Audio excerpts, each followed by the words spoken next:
un homme découvre une vieille cassette vidéo en creusant dans le jardin de fleurs de sa belle-mère. La cassette les emmène, lui et sa femme, dans un voyage qui leur permet d'en savoir plus sur cette femme. Tom est furieux. Cela fait des heures qu'il travaille sans relâche dans le jardin de sa belle-mère, Rose. Elle l'avait persuadé de construire une petite cloison pour planter ses précieuses fleurs lorsque lui et sa femme Eve lui rendaient visite. S'il avait eu le choix, Tom aurait évité de rencontrer Rose. Il ne pensait pas qu'elle l'appréciait beaucoup, même s'il n'avait aucune idée de ce qu'il avait pu faire pour s'attirer sa colère. Quoi qu'il en soit, Rose avait décidé que la punition la plus appropriée serait de le mettre au travail chaque fois qu'elle le verrait. Par conséquent, Tom avait décidé de l'éviter autant que possible. Seule sa femme pouvait opposer son veto à cette décision, et elle le faisait souvent lorsqu'elle avait besoin de voir sa mère, qui vivait dans la ville voisine, à 30 minutes à peine de leur propre maison. Il creusait un trou pour planter des poteaux dans le sol pour la cloison lorsque son outil a heurté quelque chose qui a donné un coup solide. Curieux, Tom a élargi le trou avec ses mains et a été surpris par une vieille boîte qui contenait une cassette vidéo. Tom n'a pas parlé de sa découverte à Rose et à sa femme. Il ne pouvait pas prendre le risque qu'elle en parle à sa mère, et quelque chose lui disait qu'il devait au moins savoir ce que contenait la cassette avant que Rose ne l'apprenne. Convaincu que c'était la meilleure chose à faire, Tom a emporté la cassette chez lui quand il a quitté la maison de Rose avec sa femme. En chemin, il s'est arrêté chez son ami Jim. Ce dernier était un ancien journaliste de télévision qui avait pris sa retraite pour gérer un magasin d'électronique. Tom savait donc qu'il aurait quelque chose pour l'aider à visionner la cassette vidéo. Tom a emprunté à Jim un vieux magnétoscope qu'il était certain de pouvoir utiliser pour lire la cassette vidéo qu'il avait trouvée. Lorsqu'ils sont arrivés à la maison, il a raconté ce qui s'était passé à sa femme. « Pourquoi voudrais-tu garder le secret, Tom ? Si tu l'as trouvé chez elle, alors si est-il le sien, » dit Eve. Ou bien il pourrait avoir appartenu à une famille qui vivait dans cette maison avant Rose, a argumenté Tom. Écoute, regardons-la et voyons ce qu'elle contient. Eve a accepté à contre-cœur mais a fait promettre à Tom qu'il en parlerait à Rose après. Promis, dit Tom, une lueur dans les yeux. Il a rapidement réglé le magnétoscope et inséré la cassette. Une jeune fille apparut sur l'écran. Elle se tenait près de l'océan et riait sans retenue tandis qu'un jeune homme lui déposait une couronne de fleurs.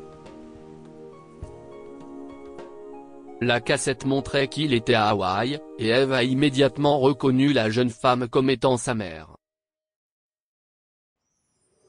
Lorsque la vidéo a cessé, Tom a fait face à sa femme, le visage plein de questions. « Je n'ai jamais vu ta mère rire comme elle le fait dans cette vidéo Eve, » dit-il. « Pourquoi penses-tu que si est-il le cas ? Je ne sais pas Tom, je suis aussi choqué que toi. »« Tu veux le découvrir ?» a demandé Tom avec de nouveau cette étincelle dans les yeux. « Bien sûr. » s'est exclamé Eve. « J'aimerais la voir rire comme ça à nouveau, même si ce n'est qu'une fois. » Le lendemain, ils ont invité Rose chez eux et lui ont fait visionner la vidéo. Lorsque la femme âgée l'a vue, elle a fondu en larmes et a révélé pourquoi elle avait arrêté de rire.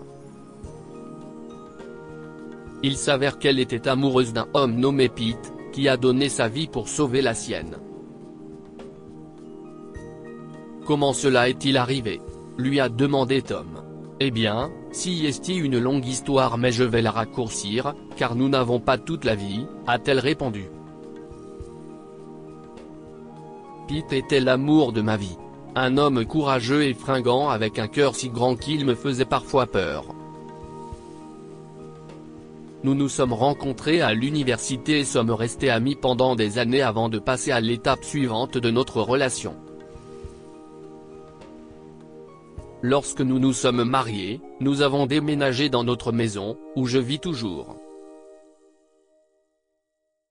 À l'époque, les rues n'étaient pas aussi sûres qu'aujourd'hui et je travaillais de nuit en tant qu'infirmière.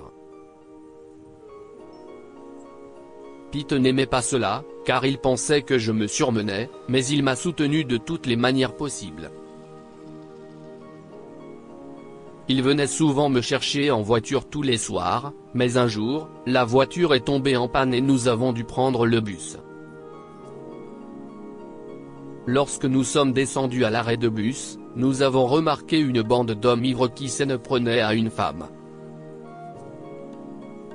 Pete leur a demandé de la laisser partir, ce qu'ils l'ont fait, mais en nous faisant face. L'un d'eux a essayé de me tripoter et Pete a réagi violemment. Dans la bagarre, il a été poignardé par l'un des hommes et il est mort sur place avant même que je puisse lui dire au revoir, avant que je puisse lui dire que j'étais enceinte de son enfant.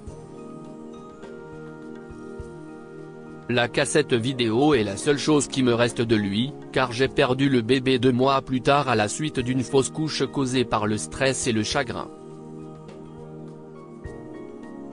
Rose a épousé le père d'Eve plusieurs années plus tard, mais elle a révélé qu'elle ne l'avait fait que parce qu'elle s'y sentait obligée. Son mari se nommait Evan et était un homme jaloux qui connaissait son passé. Il pensait qu'il ne serait jamais à la hauteur de feu Pete et se comportait mal avec Rose pour cette raison. Il a fini par brûler tout ce qui pouvait lui rappeler Pete, mais elle a réussi à sauver la cassette en l'enterrant. Lire aussi, une femme divorce de son mari depuis 50 ans, puis celui-ci lui écrit une lettre d'adieu, l'histoire du jour. Tout cela n'a pas changé le fait que Rose aimait Pete, même dans la mort. Ses sentiments pour Evan étaient au mieux basiques, et ils ne la rendaient pas aussi heureuse qu'elle l'était avec son premier mari. Il était mon tout, et c'était très dur pour moi de continuer à vivre sans lui. Vous me demandez pourquoi j'ai perdu mon sourire? Si est-ce parce que la seule personne qui m'ait jamais fait rire a été tuée sous mes yeux. Tom a été bouleversé par l'histoire de sa belle-mère. Il a immédiatement exigé qu'elle emménage avec eux pour oublier ce qui s'est passé dans sa maison, mais elle a refusé. Je ne pouvais pas m'immiscer dans ta vie privée comme ça et cette maison est celle où Pete et moi avons vécu pendant des années avant sa mort, je ne peux pas m'en séparer, a déclaré Rose. Tom a donc décidé de lui acheter un appartement juste à côté du leur afin que Rose puisse avoir un endroit sûr où s'échapper lorsqu'elle avait besoin de s'éloigner de sa vieille maison. Cela adoucit le cœur de Rose à son égard, si bien qu'elle ne le commandait plus, mais le choyait en l'appelant mon précieux Tommy. Quoi avons-nous appris de cette histoire? La jalousie est une émotion dangereuse. Evan était jaloux de l'amour brûlant de sa femme pour son défunt mari, et cela l'a poussé à brûler tous les souvenirs qu'elle avait de lui. Cela a rendu Rose triste, et à la fin, cela ne l'a pas fait aimer moins son défunt mari. Evan aurait pu aider sa femme à se remettre de son regretté mari de bien meilleure façon, mais aucune ne lui était accessible dès qu'il a exploité sa jalousie. La vie continue quoi qu'il arrive. Rose a perdu l'amour de sa vie et, par extension, sa raison de rire. Elle a eu du mal à passer à autre chose, ce qui a affecté sa relation avec Evan, qui voulait une dévotion à 100% de la part de sa femme mais avait du mal à rivaliser avec un homme mort. Rose aurait mieux fait de laisser Pete partir pour se concentrer sur son présent, qui était Evan. Partagez cette histoire avec vos amis. Elle pourrait égayer leur journée et les inspirer. Une femme riche reçoit une aide inattendue. Si vous avez aimé cette histoire, vous aimerez peut-être celle-ci, qui raconte le récit d'une femme fortunée et gentille qui a vécu une épreuve difficile. Alors qu'elle avait oublié son portefeuille, la femme d'affaires ne pouvait pas payer sa place de bus. Heureusement, elle a reçu l'aide d'une femme moins riche et sympathique. Cette histoire est inspirée par l'histoire d'un de nos lecteurs et écrite par un rédacteur professionnel. Toute ressemblance avec de véritables noms ou lieux est une pure coïncidence. Toutes les images sont utilisées uniquement à des fins d'illustration. Partagez votre histoire avec nous. Elle changera peut-être la vie de quelqu'un. Si vous souhaitez partager votre histoire, envoyez-nous un mail à info@amomama. Comme point, abonnez-vous à Amomama sur Google News. Pour découvrir les dernières actualités sur les célébrités et des histoires inspirantes.